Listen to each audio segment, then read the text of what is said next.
हर हर महादेव भक्तों, जय श्री राधे भक्तों। हम सभी आज श्रीमद् भागवत महापुराण के 6वें अध्याय, जी हाँ 6ठो अध्याय का श्रवण करेंगे। मेरी आप सबसे विनती है, ध्यानपूर्वक आप लोग श्रवण करिए। कोई भी क्वेश्चन आपके माइंड में आते हैं तो आप कमेंट बॉक्स में ज़रूर करें। मैं ट्राई करूँगी आपके सभी क्वेश्चंस का आंसर देने का। और अगर आपको वीडियो अच्छी लगती है तो और भी भक्तों के साथ, डिवोटी के साथ शेयर करें। और जो भक्त नहीं है, जो डिवोटी नहीं है, उनके साथ आप शेयर नहीं करेंगे, मेरी आपसे विनती है। अब हम सभी प्रेम से एक बार प्रभु के श्री चरणों में नमन करेंगे, उनका मानसिक रूप से ध्यान करते हुए। शांताकारं भुजगशयनं पद्मनाभं सुरेशं विश्वाधारं गगनसदृशं मेघवर्णं शुभांगं लक्ष्मीकान्तं कमलनयनं योगिविज्ञानगम्यं वन्दे विष्णु भवभयहरणं सर्वलोकैकनाथम्। ओम नमो भगवते वासुदेवाय, ओम नमो भगवते वासुदेवाय, ओम नमो भगवते वासुदेवाय। कृष्णाय कृष्णं नारायणं वन्दे, कृष्णं वन्दे व्रजप्रियं, कृष्णं द्वैपायनं वन्दे, कृष्णं वन्दे पृथासुतं। सच्चिदानन्दरूपाय विश्वोत्पत्त्यादिहेतवे तापत्रविनाशाय श्रीकृष्णाय वयं नुमः।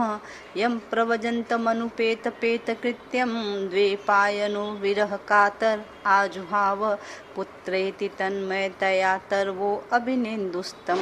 सर्वभूतहृदयं मुनिमानतोऽसिं नैमिषे सूतमानशीनं भिवाद्यं महामतिं कथामित्रशाश्वत कुशलः शौनको ब्रवीत।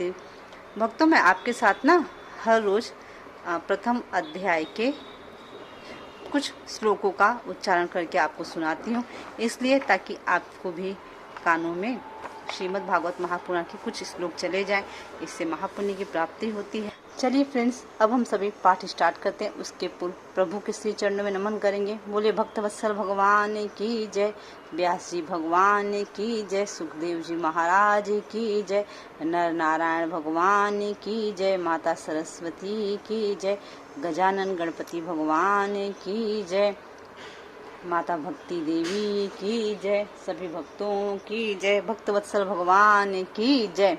अथ 6ठो अध्याय, सप्ताह यज्ञ की विधि। श्री सनकादिक कहते हैं, नारद जी, अब हम आपको सप्ताह श्रवण की विधि बताते हैं। यह विधि प्रायः लोगों की सहायता और धन से साध्य कही गई है। पहले तो यत्न पूर्वक ज्योतिषियों को बुलाकर मुहूर्त पूछना चाहिए तथा विवाह के लिए जिस प्रकार धन का प्रबंध किया जाता है उस प्रकार ही धन की व्यवस्था इसके लिए करनी चाहिए। कथा आरंभ करने में भाद्रपद, अश्विन, कार्तिक, माघशीस, आषाढ़ और श्रावण, ये 6 महीने श्रोताओं के लिए मोक्ष की प्राप्ति के कारण हैं। देवर से इन महीनों में भी भद्रा, व्यतिपात आदि कुयोगों को सर्वथा त्याग देना चाहिए तथा दूसरे लोग जो उत्साही हों उन्हें अपना सहायक बना लेना चाहिए। फिर प्रयत्न करके देश देशांतरों में यह संवाद भेजना चाहिए कि यहाँ कथा होगी, सब लोगों को सपरिवार पधारना चाहिए। स्त्री और शूद्रादि भगवत कथा एवं संकीर्तन से दूर पड़ गए हैं, उनको भी सूचना हो जाए, ऐसा प्रबंध करना चाहिए। देश देश में जो विरक्त वैष्णव और हरि कीर्तन के प्रेमी हों उनके पास निमंत्रण पत्र अवश्य भेजें। उसे लिखने की विधि इस प्रकार बताई गई है। महानुभावों, यहाँ 7 दिन तक सत्पुरुषों का बड़ा दुर्लभ समागम रहेगा और अपूर्व रसमय श्रीमद् भागवत की कथा होगी। आप लोग भगवत रस के रसिक हैं, अतः श्रीमद् भागवत महापुराण का पान करने के लिए प्रेम पूर्वक शीघ्र ही पधारने की कृपा करें।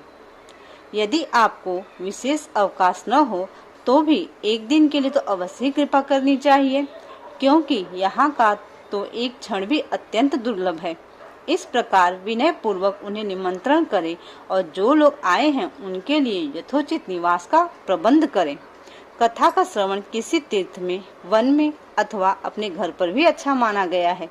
जहाँ लंबा चौड़ा मैदान हो वहीं कथा स्थल रखना चाहिए।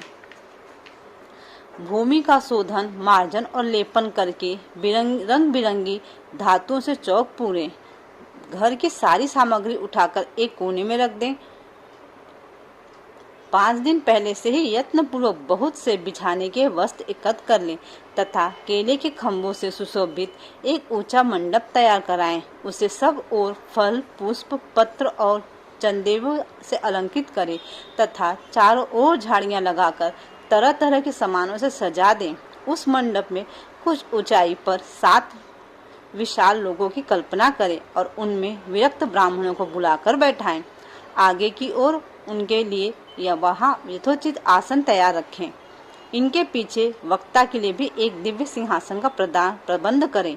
यदि वक्ता का मुख उत्तर की ओर रहे तो श्रोता पूर्वाभिमुख होकर बैठे और यदि वक्ता पूर्वाभिमुख रहे तो श्रोता को उत्तर की ओर मुख करके बैठना चाहिए अथवा वक्ता और श्रोता को पूर्व मुख होकर बैठना चाहिए। देश, काल आदि को जानने वाले महानुभवों ने श्रोता के लिए ऐसा ही नियम बताया है। जो वेद शास्त्र की स्पष्ट व्याख्या करने में समर्थ हो, तरह तरह के दृष्टांत दे सकता हो तथा विवेकी और अत्यंत निष्भय हो, ऐसे विरक्त और विष्णु भक्त ब्राह्मण को वक्ता बनाना चाहिए। श्रीमद् भागवत के प्रवचन में ऐसे लोगों की नियुक्ति नहीं करना चाहिए जो पंडित होने पर भी अनेक धर्मों के चक्कर में पड़े हुए हैं, स्त्री लंपट एवं पाखंड के प्रचारक हों। वक्ता के पास ही उसकी सहायता के लिए ऐसा ही विद्वान और स्थापित करना चाहिए, वह भी सब प्रकार के संशयों की निवृत्ति करने में समर्थ और लोगों को समझाने में कुशल हो। कथा प्रारंभ के दिन से एक दिन पूर्व व्रत ग्रहण करने के लिए वक्ता को क्षौर करा लेना चाहिए तथा अरुणोदय के समय शौच से निवृत्त होकर अच्छी तरह स्नान करें और संध्यादि अपने नियत कर्मों को संक्षेप से समाप्त करके कथा के विघ्नों की निवृत्ति के लिए गणेश जी का पूजन करें। तदनंतर पितृगण का तर्पण कर पूर्व पापों की शुद्धि के लिए प्रायश्चित करें और एक मंडल बनाकर उसमें श्री हरि को स्थापित करें। फिर भगवान श्री कृष्ण को लक्ष्य करके मंत्रोच्चार पूर्वक क्रमशः षोडशोपचार विधि से पूजन करें और उसके पश्चात प्रदक्षिणा और नमस्कार आदि इस प्रकार स्तुति करें। हे करुणा निधान, मैं संसार सागर में डूबा हुआ हूँ और बड़ा दीन हूँ। हे करुणा निधान, मैं संसार सागर में डूबी हुई हूँ और बड़ी दीन हूँ। कर्मों के मोह रूपी मोह ने मुझे पकड़ रखा है। आप इस संसार सागर से मेरा उद्धार कीजिए प्रभु, मेरा उद्धार कीजिए।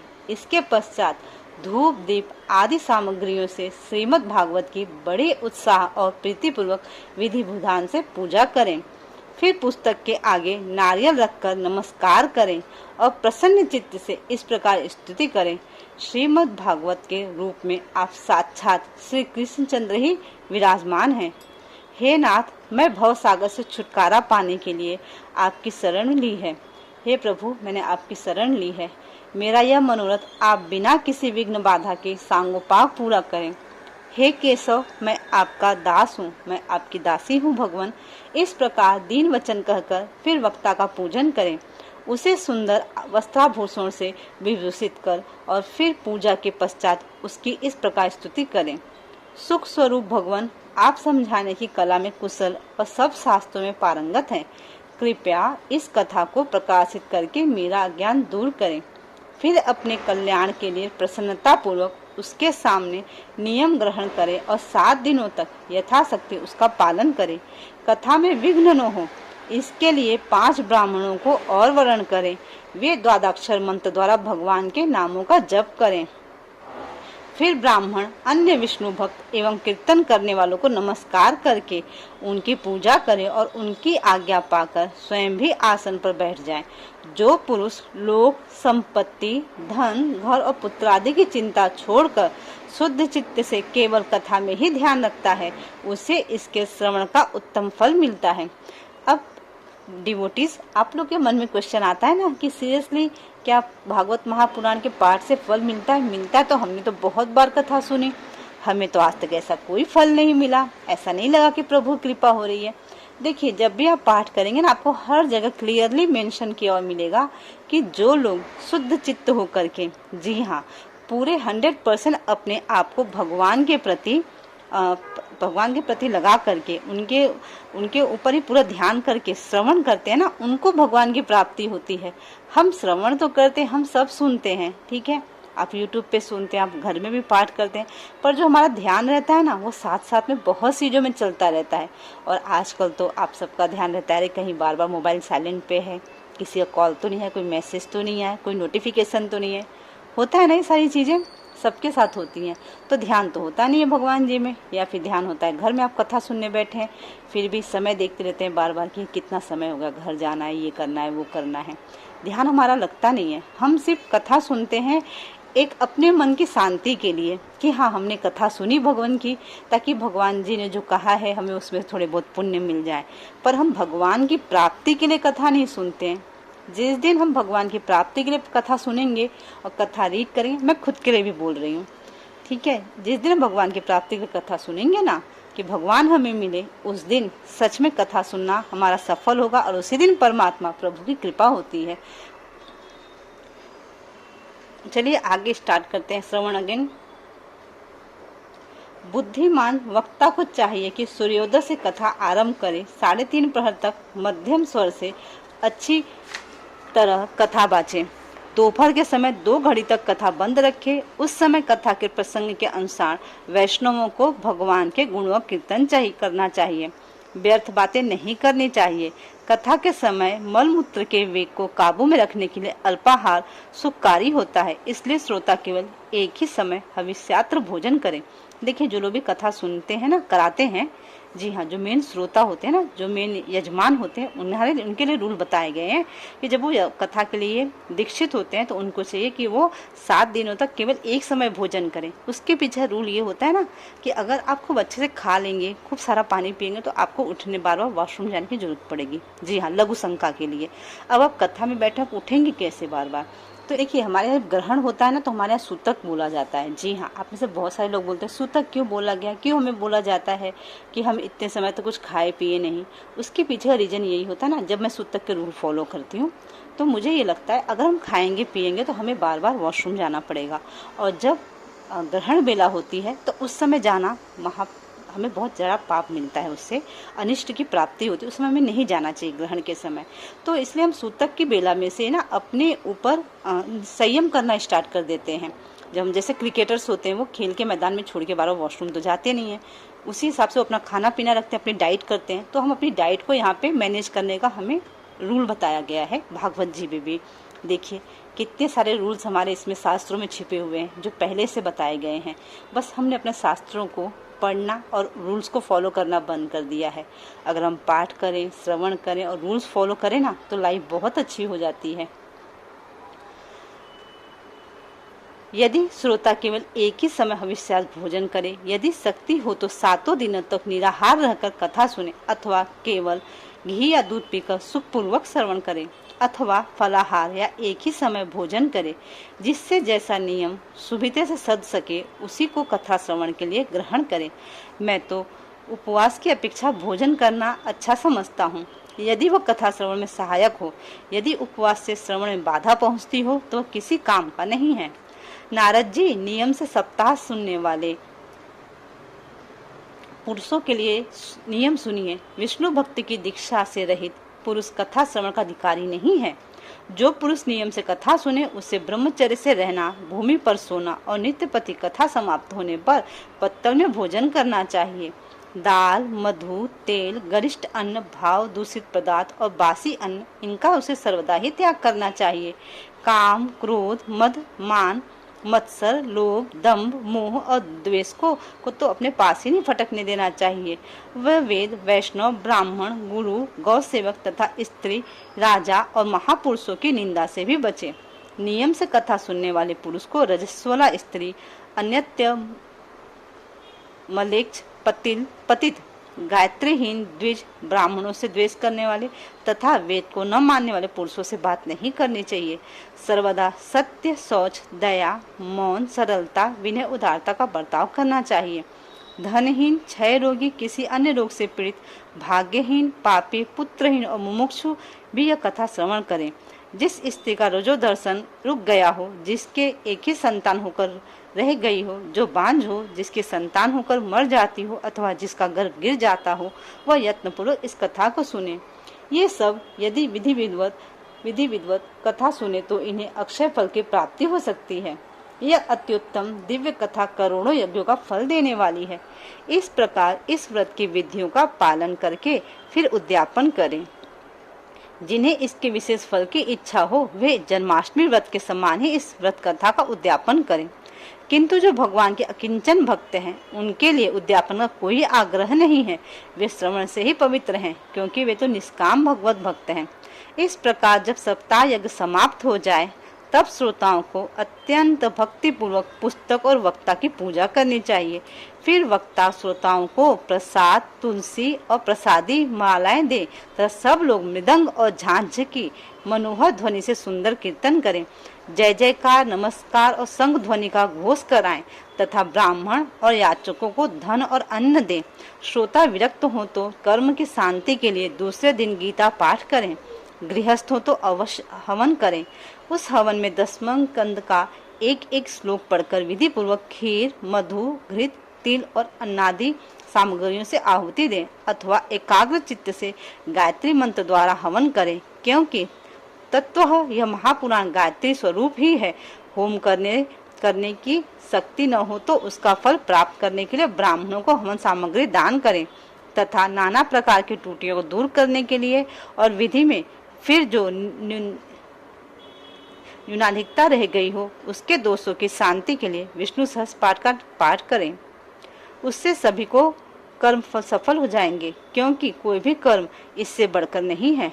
फिर 12 ब्राह्मणों को खीर और मधु आदि उत्तम उत्तम पदार्थ खिलाएं तथा व्रत की पूर्ति के लिए गौ और स्वर्ण का दान करें।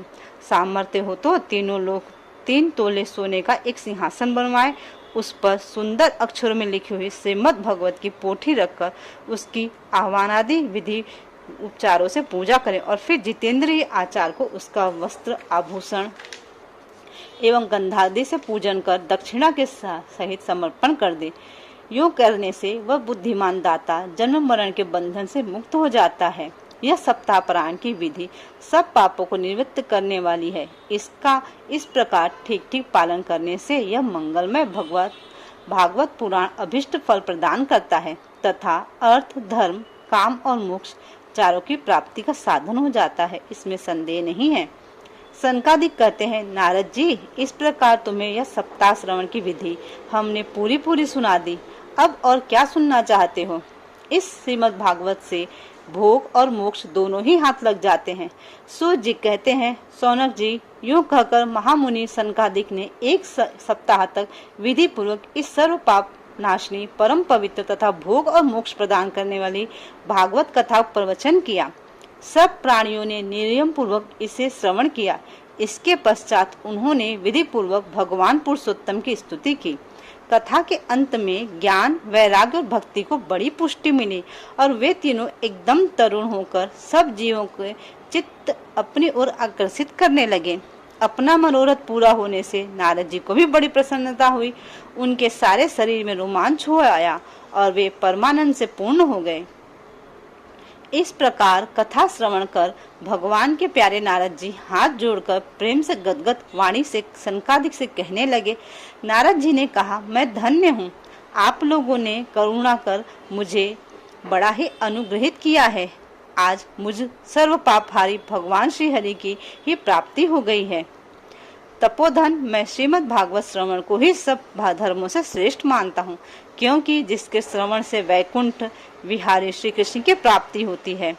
सूत जी कहते हैं, सौनक जी, वैष्णव सिक्त नारद जी जो कह ही रहे थे कि वहाँ घूमते फिरते योगेश्वर सुखदेव जी आ गए। कथा समाप्त होते ही व्यास नंदन से सुखदेव जी वहाँ पधारे। 16 वर्ष की आयु सी आत्म लाभ से पूर्ण ज्ञान रूपी महासागर का संवर्धन करने के लिए चंद्रमा के समान वे प्रेम से धीरे धीरे श्रीमद् भागवत का पाठ कर रहे थे। परम तेजस्वी सुखदेव जी को देखकर सारे सभासद झटपट खड़े हो गए और उन्हें एक ऊंचे आसन पर बैठाया। फिर देवर्षि नारद जी ने उनका प्रेम पूर्वक पूजन किया। उन्होंने सुख पूर्वक बैठकर कहा, आप लोग मेरी निर्मल वाणी सुनिए। श्री सुखदेव जी बोले, रसिक एवं भावुक जन, यह श्रीमद् भागवत वेद रूप कल्प वृक्ष का परिपक्व फल है। श्री सुखदेव रूप श्री सुखदेव स्वरूप सुख के मुख से संयोग होने से अमृत रस से परिपूर्ण है। यह रस ही रस है, इसमें न छिलका है न गुठली है। यह इसी लोक में सुलभ है। जब तक शरीर में चेतना रहे तब तक आप लोग बार बार इसका पान करें।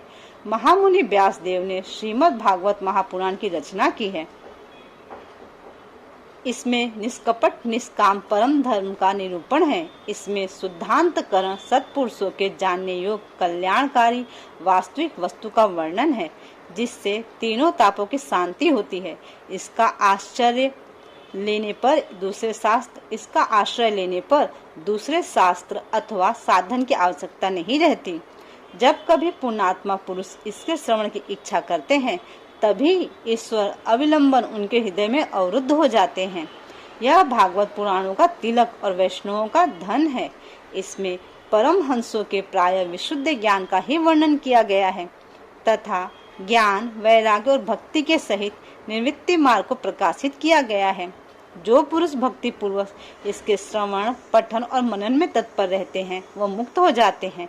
यह रस स्वर्गलोक, सत्यलोक, कैलाश और वैकुंठ में भी नहीं है। इसलिए भाग्यवान श्रोताओं, तुम इसका खूब पान करो, इसको कभी मत छोड़ो। सूत जी कहते हैं, श्री सुखदेव जी इस प्रकार कह ही रहे थे कि उस सभा के बीचों बीच प्रहलाद, बलि, उद्धव, अर्जुन आदि पार्षदों के सहित साक्षात श्री हरि प्रकट हो गए।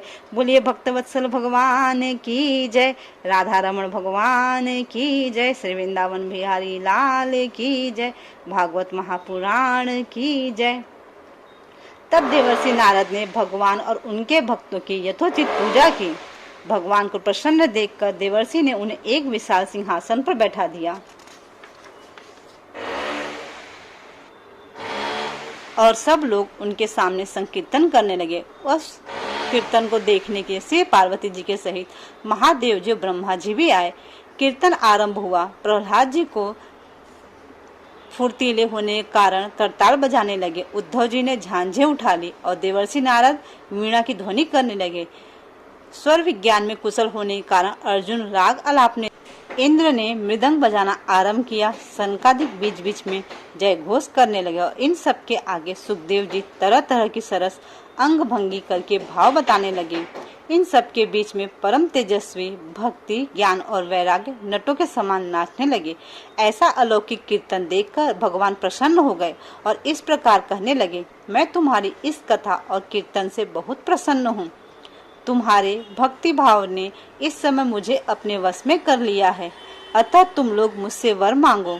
भगवान के ये वचन सुनकर सब लोग प्रसन्न हुए और प्रेमार्ध चित्त से भगवान से कहने लगे, भगवान, हमारी यह अभिलाषा है कि भविष्य में जहाँ कहीं सप्ताह कथा हो वहाँ आप अपने पार्षदों के सहित अवश्य पधारें।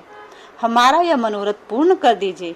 भगवान तथास्तु कहकर अंतर्धान हो गए। बोलिए भक्तवत्सल भगवान की जय, राधा रमण भगवान की जय। इसके पश्चात नारद जी ने भगवान तथा उनके पार्षदों के चरणों को लक्ष्य करके प्रणाम किया और फिर सुखदेव जी आदि तपस्वियों को भी नमस्कार किया।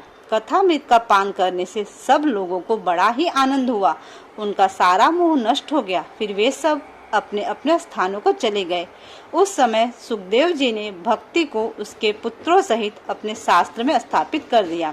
इसी से भागवत का सेवन करने से श्री हरि वैष्णवों के हृदय में आ विराजते हैं।